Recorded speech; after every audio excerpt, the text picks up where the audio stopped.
Breeze fam? I gotta be a little quiet because it is like almost 2 a.m. But I'm here to make another video for y'all. Because, you know, I said in the last video if you guys wanted me to do another video. And I said that I would do my heart surgery story. So here I am. So before I had heart surgery, let's see. I had like so many things going on with me. Like I played sports, so every time I would run, I would just be so out of breath. Like I just don't understand why. And then I went to a soccer game one day, and my dumb self decided I wanted to drink a sweet tea. And you know, sweet tea probably has like a really lot of caffeine in it. And I was running, and I just felt my heart going, and I like couldn't breathe. So when I was just there, I told my coach, I was like, hey, I gotta get out, I gotta get some water, I need a breather, like I need to like take a break. Like I was dying, like genuinely dying. And then he pulled me out for a little bit, and I went back in and finished what I had to finish. And so I went back into the game, and after the game I was telling my parents, I was just like, hey, like I don't feel right, like my heart should have slowed down by now. Like it was going like, I felt like it was like 300 miles per hour. I mean, a little dramatic, but that's how it felt. And so I had went to the not an emergency room, but it's like a clinic. So I went to the clinic, and they run tests, whatever, you know, the little usuals they do, like your weights and stuff like that.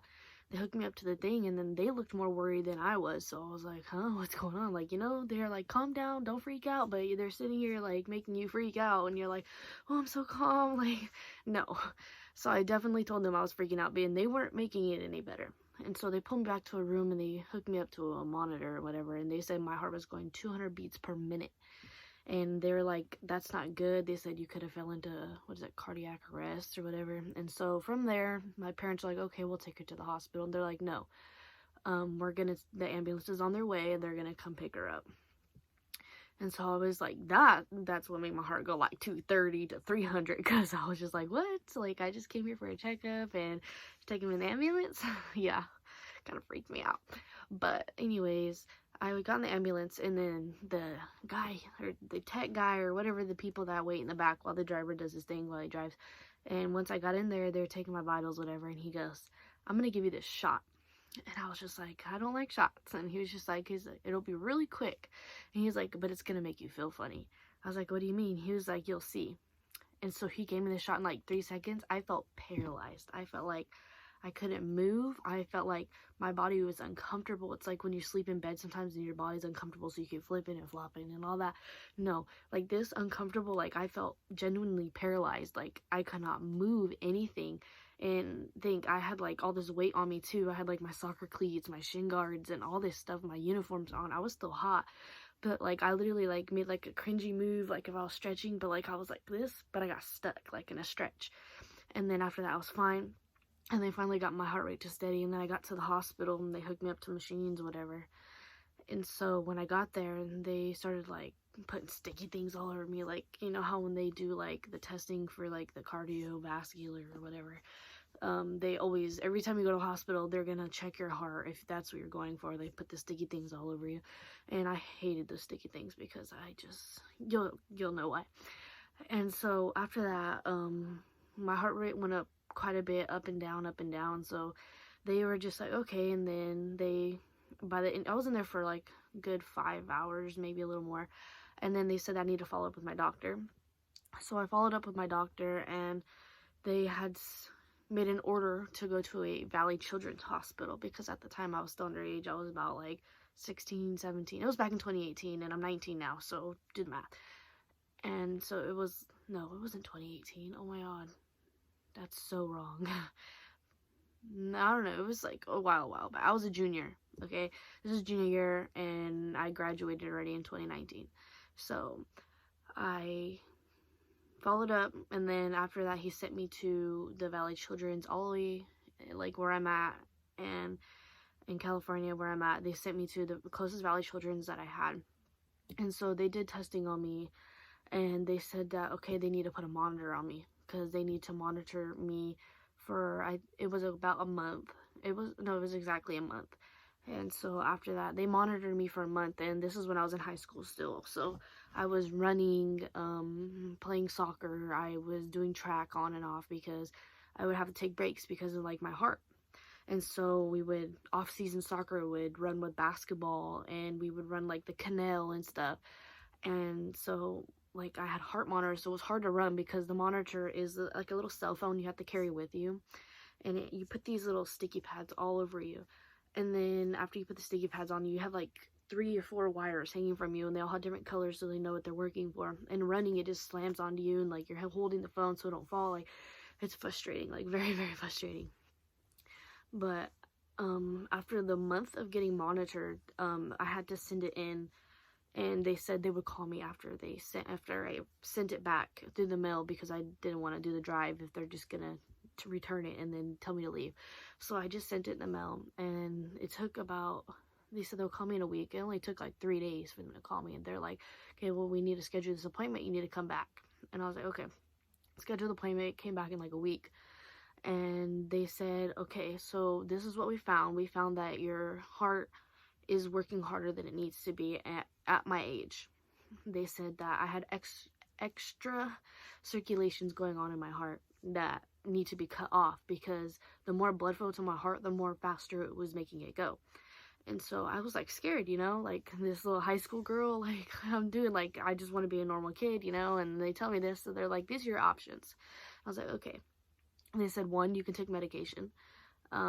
It's going to be a lifelong medication, and they said that it wasn't good for me at my age because it would just make my body wear down, like taking like a lot of medications. Like, you know how it is when like elders have to take medications and eventually they're just tired of it, and so, but if I miss this medication, then my heart would react to it. And so I was like, okay, what's the second option? They said surgery. And I was like, what kind of surgery? And they explained to me that they get these little lines. They have cameras and stuff on them. One went right through my neck right here, and then on one of my groins, 2 went in, and then my other groin, another 2 went in. They're like little telescope things, so they can go and then check on what's going on with me.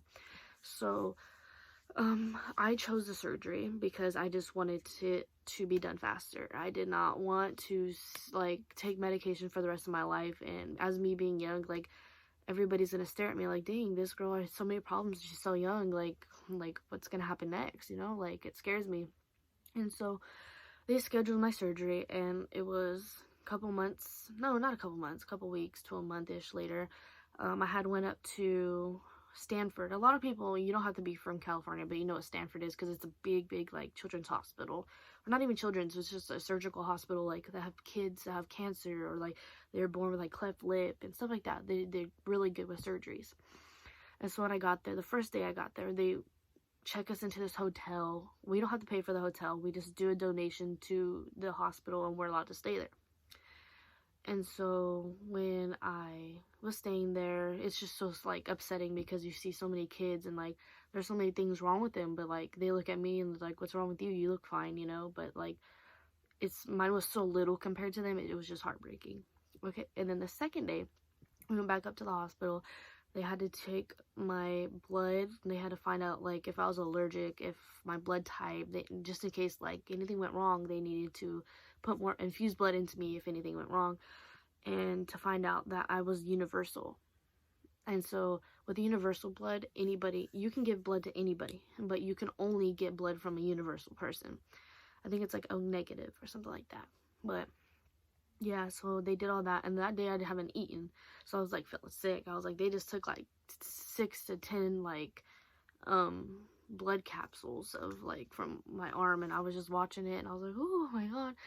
And after that, they finally take my picture and whatever, and they're like, okay, tomorrow's your surgery, this and this and this. And I was like, okay. So I couldn't eat after midnight. I could only drink water, and so like I was starving. I couldn't chew gum, so it was just like, dang, like what do I do, And so I woke up that morning. I wasn't nervous at all. I got there, and then you wait in the waiting room for like, it was like an hour wait because it was people before me. I wasn't like first in line or anything, but I got there and I was sitting in the waiting room. It's just heartbreaking, like, because all the other people that are waiting for surgeries, you know, they're not like wanting to get it either. So it's just like, dang, I'm in your boat too. Like, I don't want to be here either. And so when I got there, then they finally called my name, and that's when I hit me. I was like, okay, you know, I'm gonna get surgery, like, it's coming, you know, there's nothing I can do about it. Okay, and then I calmed myself down a little bit, and then I got back to the prep room where there's rooms that everybody's in. There's like 6 to 10 rooms, but they all have curtains so you can't see them.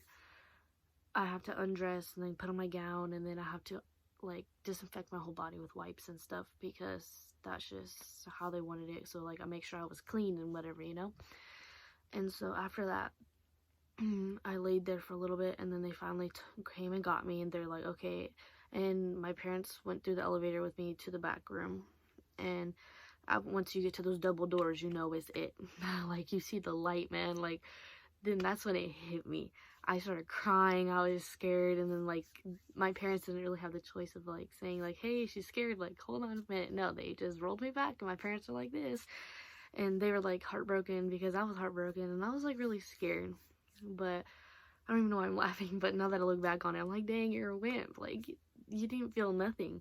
But I went back there, and I don't remember them putting a needle in me. They didn't put nothing over my face. Like, all of a sudden they said count down from 3, and I only said 3 and I was gone.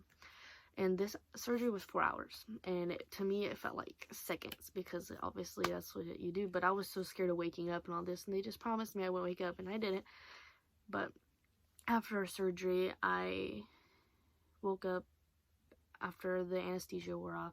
I was really sore, and I had to go to the restroom. So the lady told me, we'll lay here for another hour and then try to hold as much as you can, and then after that we'll take you to the bathroom. Okay.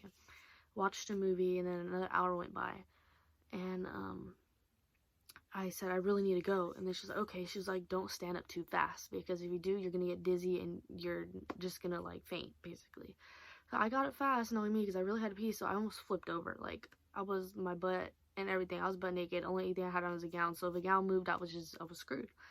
And so I finally got to the bathroom, and it was just awkward because, you know, the nurse was sitting in there with me and make sure, like, nothing was going wrong with me. But it was just, like, so awkward. He was like, hey, I want to pee myself. Like, let me go pee. And yeah, but that's not how it went. So after that, I waited for, like, another hour and a half or so, and then they finally discharged me. It was, like, only a day process. Well, a 3-day process, but the surgery, I was able to get in and then go home after hours later. So resting, they just wanted to make sure, like, my blood didn't clot, or I didn't have any extra bleeding that I didn't need.